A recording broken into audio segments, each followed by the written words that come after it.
Diga aí, Augusto. A bela Gisele Bündchen, que é uma mulher que também sabe pensar e tal, vai precisar agora ser apresentada ao artigo definitivo escrito pelo José Roberto Guzzo, que é um dos maiores articulistas do mundo, sem nenhum exagero, e que, entre outras coisas, foi o responsável pela luminosa trajetória da revista Veja, que a levou ao patamar de 1 milhão de exemplares e a transformou na terceira maior revista do mundo.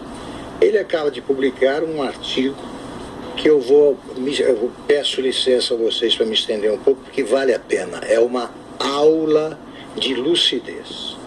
O título é Farms Here, Forest There. Fazendas aqui, floresta lá. É o nome, como vocês verão, de um lobby, uma organização de lobby, que faz o lobby dos agricultores americanos. Vamos lá. Nada é mais cômodo do que viver convencido de que certas coisas não podem ser discutidas, pois são a verdade em estado definitivo. É o que está acontecendo hoje com a questão ambiental pelo mundo afora, especialmente no Brasil.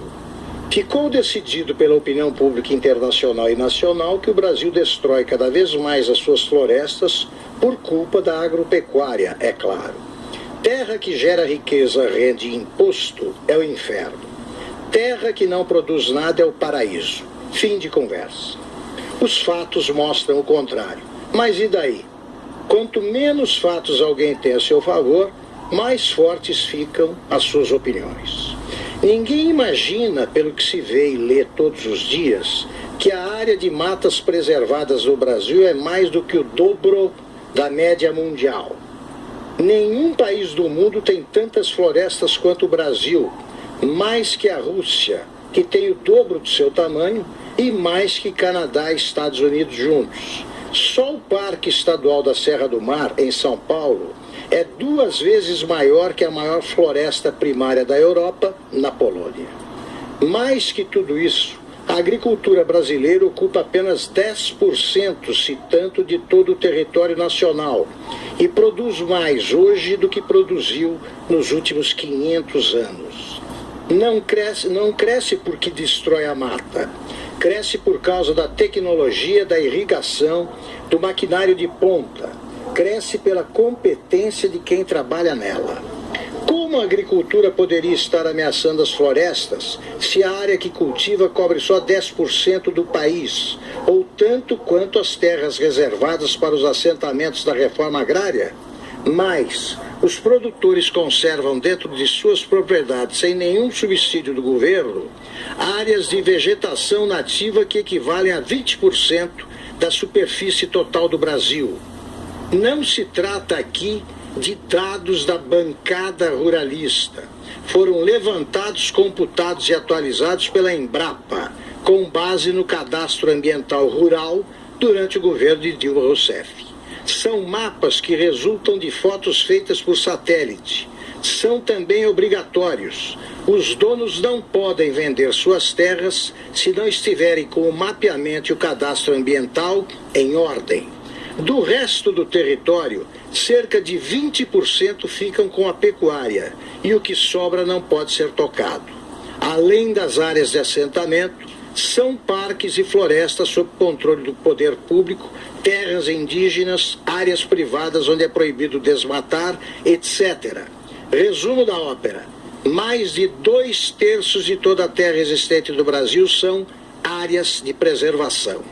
O fato, provado por fotografias, é que poucos países do mundo conseguem tirar tanto da terra e interferir tão pouco na natureza ao redor dela quanto o Brasil. Utilizando apenas 1/10 do território, a agricultura brasileira de hoje é provavelmente o maior sucesso jamais registrado na história econômica do país. A última safra de grãos chegou a cerca de 240 milhões de toneladas, 8 vezes mais que os 30 milhões colhidos 45 anos atrás. Cada safra dá para alimentar 5 vezes a população brasileira. Nossa agricultura produz em um ano só o suficiente para 1 bilhão de pessoas. O Brasil é hoje o maior exportador mundial de soja, açúcar, suco de laranja, carne, frango e café. É o segundo maior em milho e está nas 5 primeiras posições em diversos outros produtos. O cálculo do índice de inflação teve de ser mudado para refletir a queda no custo da alimentação no orçamento familiar, resultado do aumento da produção. A produtividade da soja brasileira é equivalente à dos Estados Unidos, são as campeãs mundiais. Mais de 60% dos cereais brasileiros, graças a máquinas modernas e a tecnologias de tratamento do solo, são cultivados atualmente pelo sistema de plantio direto, que reduz o uso de fertilizantes químicos, permite uma vasta economia no consumo de óleo diesel e resulta no contrário do que nos acusam dia e noite. Diminui a emissão de carbono que causa tantas neuroses no primeiro mundo. Tudo isso parece uma solução, mas no Brasil é um problema. Os países ricos defendem ferozmente seus agricultores, mas acham, com o apoio das nossas classes artísticas, intelectuais, ambientalistas, etc., que aqui eles são bandidos. A consequência é que o brasileiro aprendeu a apanhar de graça. Veja-se o caso recente do presidente Michel Temer. Submeteu-se à humilhação de ouvir um pito dado em público por uma primeira-dama da Noruega pela destruição das florestas no Brasil e não foi capaz de citar os fatos mencionados acima para defender o país que preside. Não citou porque não sabia, como não sabem a primeira-ministra e a imensa maioria dos próprios brasileiros. Ninguém aí está interessado em informação. Em matéria de Amazônia, sustentabilidade e o mundo verde em geral, prefere-se acreditar em Gisele Bündchen ou alguma artista de novela que não saberia dizer a diferença entre o Rio Xingu e a Serra da Mantiqueira. É automático. Estrangeiro bateu no Brasil, nesse negócio de ecologia, só pode ter razão. Nada explica melhor esse estado de desordem mental do que a organização Farms Here, Forests There. Fazendas aqui, florestas lá.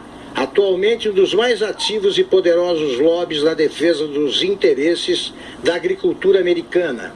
Não tiveram nem a preocupação de adotar um nome menos agressivo e não parecem preocupados em dar alguma coerência à sua missão de defender fazendas aqui, florestas lá.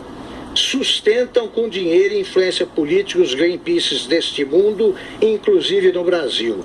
Seu objetivo é claro: a agropecuária deve ser atividade privativa dos países ricos, ou então dos mais miseráveis, que jamais lhes farão concorrência e devem ser estimulados a manter uma agricultura familiar ou de subsistência com 2 pés de mandioca e uma bananeira, como querem os bispos a serem bebê e os inimigos do agronegócio.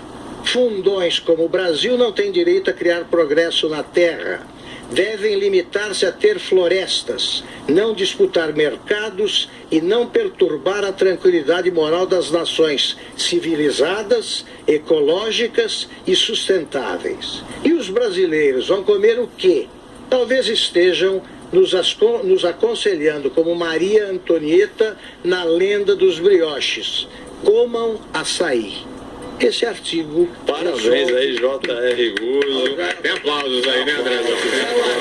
Que eu adoraria ter escrito, porque se baseia em dados do governo Dilma Rousseff e em mapas jamais examinados pelos gigolôs do ambientalismo. Algo a acrescentar, Caio? Pô, difícil, né? Só falar que o Código Florestal Brasileiro, né, que foi inclusive promulgado pela Dilma e teve como relator o comunista Aldo Rebelo, é o que estipula essa regra do 80-20. Então você tem nas regiões amazônicas, né, já legalizadas, mapeadas, cartografadas, o proprietário ele só pode cultivar 20% da terra, sendo obrigado a preservar os outros 80%. Em outras para os biomas como o Cerrado, essa relação é de 30%, 35%. A Gisele Bündchen é um símbolo nacional, mas obviamente ela está sendo exposta a essa literatura globalista, internacionalista, totalmente financiada por esse lobby do fazendas aqui, florestas lá, né, Augusto? É isso aí. E inclusive tem um vídeo muito bom circulando pelos WhatsApps aí do país, do Evaristo Miranda, da Embrapa, que é um caso raro de vídeo de mais de 20 minutos que está rodando, vale muito a pena assistir. Diga aí, Lu. Olha, eu vou repetir o que eu disse ontem, está muito difícil concorrer com o Augusto. A grande reclamação que todos os governos eles fazem, mesmo os governos petistas, é o seguinte, que os países